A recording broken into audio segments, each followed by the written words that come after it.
বাবা গো, মা গো, মালিক মেরে ফেললো। মালিক আস্তে করে রাখবে তো, ফেটে গেলাম তো, দেখো। ওকে ওকে।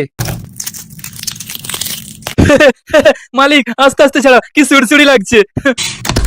দেখো মালিক, অনেকদিন পরে এই আন্ডার বাচ্চাকে পেয়েছি, সারা পুরো ফালি ফালি করে দেবো। বাপ রে বাপ, মালিক বাঁচাও বাঁচাও, আমাকে তো পুরো ফালি ফালি করে দিল। মালিক হাতে সময় কম, তাড়াতাড়ি কেটে ফেলো। মালিক আমাদেরকে এর মধ্যে দিও না, আমাদেরকে ঘুরি ঘুরি পুরো চাটনি বানিয়ে দেবে। আর আমার মিষ্টি বন্ধুরা, আমাদেরকে ততক্ষণ চাটনি বানাক, আর তোমরা ভিডিওটাকে লাইক আর চ্যানেলটাকে সাবস্ক্রাইব করে দাও প্লিজ।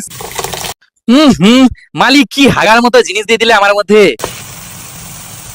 মালিক আর কত মশলা দেবে, এবার পেট খারাপ হয়ে মরে যাবে সালা। সালা কিপটে জদা মালিক, সালা হাতাটাকেও ধুয়ে দিচ্ছে। তুই কি জানবি যা মশলার দাম বেড়েছে। ব্যাস, বক পাখির হাগা হেগে দিল মালিক। আমার মালিক ততক্ষণ আন্ডা কারি কিলুক, আর তোমরা নেক্সট ভিডিওটার জন্য কমেন্ট করে জানাও।